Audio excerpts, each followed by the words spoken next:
So I have a little bit of wiggle room, more so than I did with my daughter. But I'm still wanting to start the weaning process during the day because I hate pumping.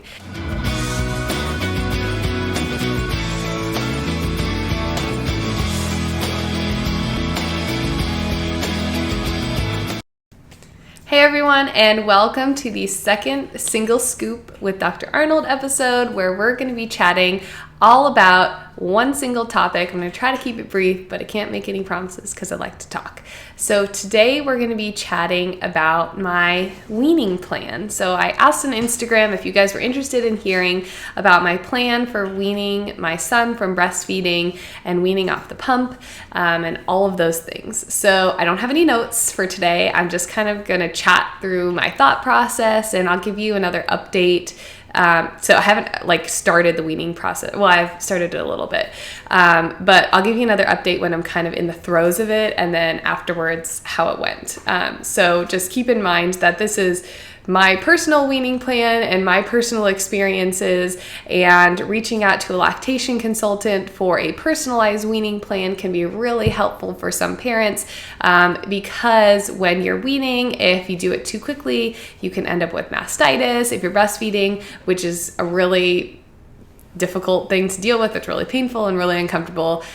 So make sure you're chatting with your medical provider if you have any personal questions about your specific weaning approach. So this is my specific weaning approach. So my son is 11 and a half months old. I can't believe I'm almost going to have a 1-year-old. And so he was exclusively breastfed until 10 months. Due to COVID, I had him at home a lot longer than I had originally planned. My daughter went to, I went back to work with my daughter, who's now 3, when she was 3 months old. And so I started pumping at 3 months. But with my son, he stayed home with us for longer than we had anticipated. And so he stayed home with me for 10 months, and at which point we sent him to daycare, which I call school because I just think that sounds better. I don't know why I don't like the term daycare, but we sent him to school. He's now 11 and a half months. So he's in the infant room. And here in the US, there are no requirements for daycare centers to provide breast milk to toddlers. So once he moves into the toddler room, they do not provide pumped breast milk to toddlers. So by the time he moves into the toddler room, he has to be completely weaned off of breast milk during the day. So I do kind of have a deadline looming. He's probably not going to move into the toddler room until he's around 14 or 15 months old because of some other things that we're dealing with his food allergies. So I have a little bit of wiggle room, more so than I did with my daughter. But I'm still wanting to start the weaning process during the day because I hate pumping. I'm very thankful that I'm able to pump and exclusively provide breast milk to my son. We haven't used any formula supplementation yet, but that's a very viable option for a lot of families. But I just do not enjoy pumping, and I'm really looking forward to the day when I get to not use the pump. So as far as overall weaning for breast milk, I'm planning on allowing him to wean himself. I don't have any sort of timeline. My goal is to wean him off of breast milk during the day, and then still feed him in the morning, feed him when he gets home from daycare or school, and then feed him right before he goes to bed. So currently I'm feeding him around 5 times a day, breastfeeding him 5 times a day on the weekend.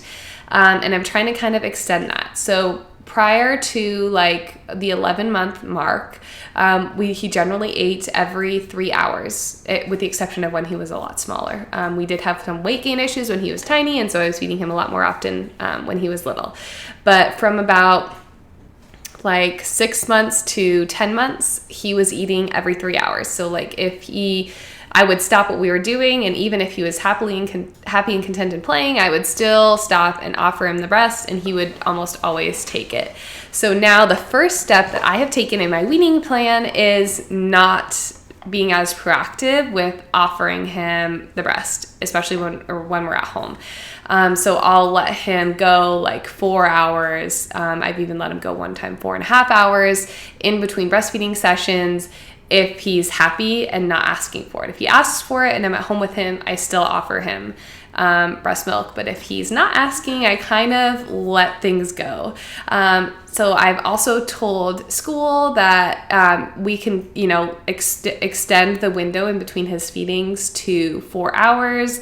And I instruct them not to wake him for any feeding. So he's kind of like stretching it out right now. He's at school for about 8 hours a day, and he gets 2 bottles. So I feed him right before, and then he gets 2 bottles, and then I feed him right after he gets home. And usually the feeding he takes right when he gets home is just like a little snack. It's a short feed, and then we eat dinner, and then he eats like a longer feed right before bed when he gets really sleepy, and it's a nice snuggle time. How I'm going to be weaning him is I'm going to be introducing a milk. And so I have a whole course, a mini course on this, Milk 101, on my YouTube channel, and it was the first 2 episodes of this podcast. If you're interested on this breast milk or formula to milk transition, I'll just give you like a quick my plan here. So we've waited until around 12 months to introduce cow's milk to my son, because recommendations are to wait until this point, because introducing a lot earlier can cause intestinal bleeding. So it's just generally not safe to do so. In addition, milk should not be used as a substitute for breast milk or formula, because cow's milk or any other type of milk is not an ideal nutrition source for infants, whereas breast milk or formula is. Now that we're kind of approaching his 1-year birthday, we're like 2 weeks away exactly, I will be introducing a teensy bit of cow's milk into a bottle at home. I will also be putting a little bit in a cup at home to monitor him for reaction. So I don't ever recommend doing this at a daycare setting or when you're not around your child, because dairy is an allergen, and my son has food allergies, and so it just makes me a little bit nervous, and I would never want to introduce an allergen, and I never recommend introducing any sort of allergenic foods away from the home. So this weekend, we are going to offer him about 1 ounce of milk in a straw cup and see how he does. He generally doesn't like chug that whole ounce at one time. He'll like take a sip when it comes to water, and then he'll start spitting it out everywhere. So don't anticipate him to drink the whole ounce. So we're going to offer it right when he wakes up at breakfast time, so we can monitor him the whole morning before his nap, just to make sure he's not having any adverse side effects. So that'll probably be what we do on Saturday, and then Sunday we'll offer him that milk again at breakfast, and then after his second nap. And so once we feel comfortable that like he's doing well with it, we'll give him another week at school with his breast milk only bottles. And then we'll try it again the following weekend, giving him a little bit more milk in a cup. And this time will be on his birthday weekend. And assuming he does good, we're going to start mixing cow's milk into one of his bottles at daycare. So generally there's a bottle at school that he just takes less from. He generally eats more from his second bottle at daycare. And I think it's because, maybe he had just kind of breastfed from me before he left for school, or I actually don't even know why. But I'm going to take the smaller bottle that he usually consumes. So that's the one that's like less desirable to him. And I will take that and make it 25% cow's milk and fill the rest up whole cow's milk and fill the rest up with breast milk.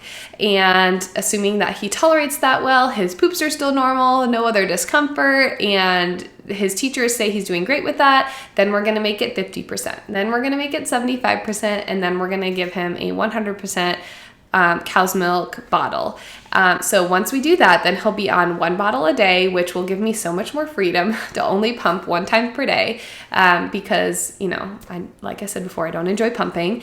Okay, so once we have his first bottle being totally cow's milk, we're going to start backing off on the other bottle. So he doesn't really need to be taking 2 whole bottles of cow's milk during the day, because he's also still going to be breastfeeding in the morning, and when he gets home, and at night before bed.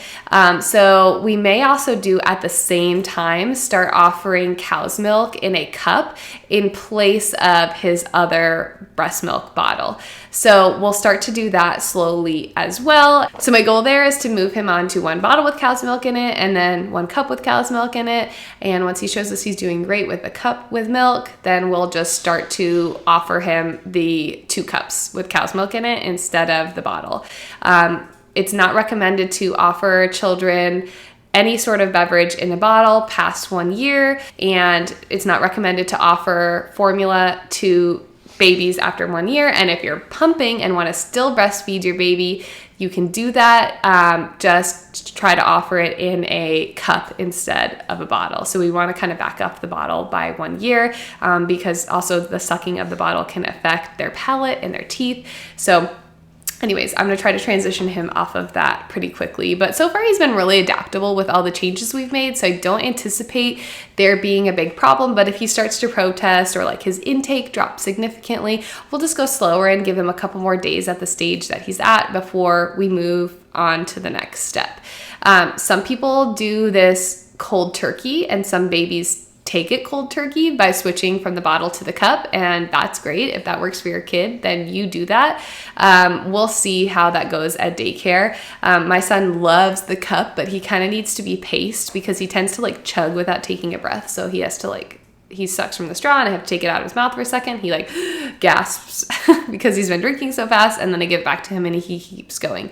So because he loves the cup, I think he's going to be fine with us just taking away that second bottle and replacing it with a cup, but we'll see. So my goal, like I said, is to get him onto just cow's milk and food, obviously, during the day, and then I can breastfeed him the morning, the afternoon, and the night. So once we're on that schedule, my goal then is to drop that afternoon feed and switch to just morning and evening feeds. And so doing that will just typically take distraction. I'll have to, do some fun activities. We'll start at that time when he normally takes the bottle to, keep him busy. We'll start incorporating a snack into his schedule more regularly at the time we have his afternoon bottle. He wants to do everything his older sister does, and older sister gets a snack in the afternoon, so he'll happily sit in his high chair and eat the snack with her. And I think that is kind of going to be the thing that really helps us wean off that afternoon breastfeeding session. Now, as far as the morning and night breastfeeding session, I'm content with doing that for as long as he needs to. So I'm just going to do that and see how it goes. My daughter, I weaned her at 15 months because she was diagnosed with dysphagia, which means she was aspirating or getting fluid into her lungs whenever she drank. So I had no choice but to wean her. But she was ready because she was so wiggly. She would only stay at the breast for 2 minutes or less, and she just did not like to sit still. So the weaning process for her was really easy because she was ready to wean. Weaning can be a lot harder for some families. I didn't have really an emotional time weaning because I was so stressed about her new medical diagnosis. That was kind of my primary focus. So we'll see if I'm going to be more emotional this time around. I don't really get emotional with stuff like that, so I don't think I will be. I did take a picture the last time I breastfed my daughter, and that's really special to me, and I like that, and I looked at that afterwards, and so that was a nice memory. So if you're thinking about weaning your baby, and you breastfeed, definitely take a picture. If you're bottle feeding, take a picture of that too, because it's a really special bonding moment for your babies. But yeah, so that's my plan. I don't plan on breastfeeding him beyond 2. If he wants to keep doing the morning and night breastfeeding and he gets 2 years old, I'll probably wean him. And that's just personal choice. I don't want to. And it's okay to not want to breastfeed your baby. If 1 year rolls around and you're like, I made it to 1 year and I just want to be done, then, you need to make this decision based on what's best for you and what's best for your baby. It's completely normal and healthy to breastfeed your toddler. Extended breastfeeding shouldn't be called breastfeeding. It should be called breastfeeding, because it's normal to breastfeed your baby past 1 year old. The World Health Organization recommends to 2 years. It's very common to breastfeed babies past 1 year, especially in other parts of the world. You just need to do what's best for you. Babies can thrive on formula, babies can thrive on breast milk, babies can thrive transitioning to regular milk at 1 year, babies can thrive breastfeeding to 3 years and beyond. It just depends on what works best for your family. So I enjoy breastfeeding now. I did not enjoy breastfeeding an extremely wiggly toddler with my daughter, and I probably will not enjoy that this time around. So if he can't sit still and is yanking on the boob and it's really uncomfortable and he just wants to roll around and laugh and play, then at that point I probably would wean him. So Anyways, that's my thought process for weaning. That's where I'm headed. But again, remember that this is my thought process for weaning my baby, and this is our personal experience, and it does not apply to everybody else. So if you need help with weaning, make sure you reach out to a lactation consultant because they're going to be experts on this. Use caution with just stopping cold turkey because that's a recipe for mastitis. As far as like the pumping, I don't really get engorged anymore during the day. So when I drop that one pumping session, I'll probably just move the remaining pumping session right into the middle of the workday. And that I anticipate should be fine. And then as I'm weaning off that pumping session, I'll just do shorter and shorter amounts each time until I'm no longer pumping during the day. I also have a little hand pump that I can use to pump for comfort if I get engorged and just, like pump until I'm not feeling uncomfortable anymore rather than doing a whole pumping session and slowly weaning off of it that way. So that's it for the single scoop episode on my weaning plan. I hope you enjoyed it and stay tuned for more.